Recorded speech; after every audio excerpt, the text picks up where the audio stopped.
আসসালামু আলাইকুম viewers, Sabinus কিচেনে তোমাদের স্বাগত জানাই। রমজান মাসে এইরকম একেবারে সিম্পলভাবেও যদি তোমরা ছোলা ভাজা করো আলুর সাথে, তাহলে সিম্পল হলেও খেতে খুবই টেস্টি হয়। আশা করছি তোমাদের খুবই ভালো লাগবে। Let's go. Oh my god.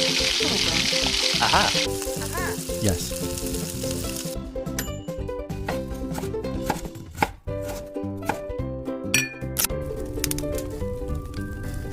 Wow. Thank you. আগের দিন রাতে ছোলা ভিজিয়ে নিয়ে রেখেছিলাম, এবারে ভালো করে ধুয়ে নিয়ে কড়াইতে দিয়ে পানি দিয়ে দিচ্ছি।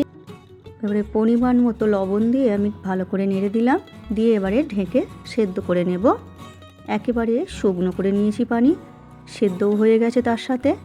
এরপর কড়াইতে সর্ষের তেল দিয়ে ধোঁয়াটা গরম করে নিয়ে দুটো লঙ্কা ফোড়ন দিয়ে দিচ্ছি।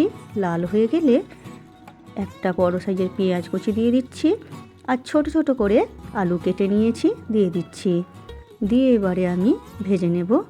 দিয়ে দিচ্ছি পরিমাণ মতো লবণ, হাফ চামচ হলুদ গুঁড়ো, আর কিছু দেব না আমি।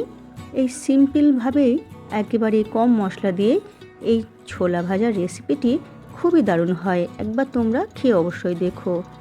মিডিয়াম আছে ঢাকনা দিয়ে দিয়ে আমি কিছুক্ষণ ভালো করে ভেজে নেব আলুগুলো। ভাজাতেই ঢাকনা দিয়ে ভাজতে ভাজতেই আলু সেদ্ধ হয়ে যাবে, তার সঙ্গে আলুটা ভালো করে ভাজা হয়ে যাবে। দেখো এবারে আলু আমার ভাজা হয়ে গেছে, আলু সেদ্ধও হয়ে গেছে তার সাথে সাথে।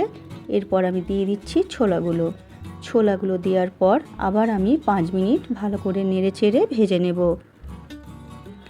আমার রেসিপিটি তোমাদের এই পর্যন্ত পছন্দ হলে একটা লাইক করে দিও।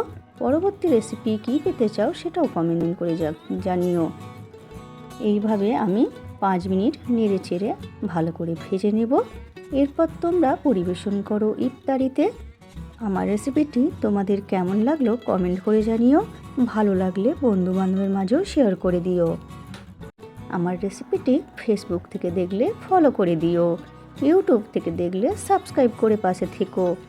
আমার রেসিপিটি শেষ পর্যন্ত দেখার জন্য তোমাদের অনেক অনেক ধন্যবাদ রইল।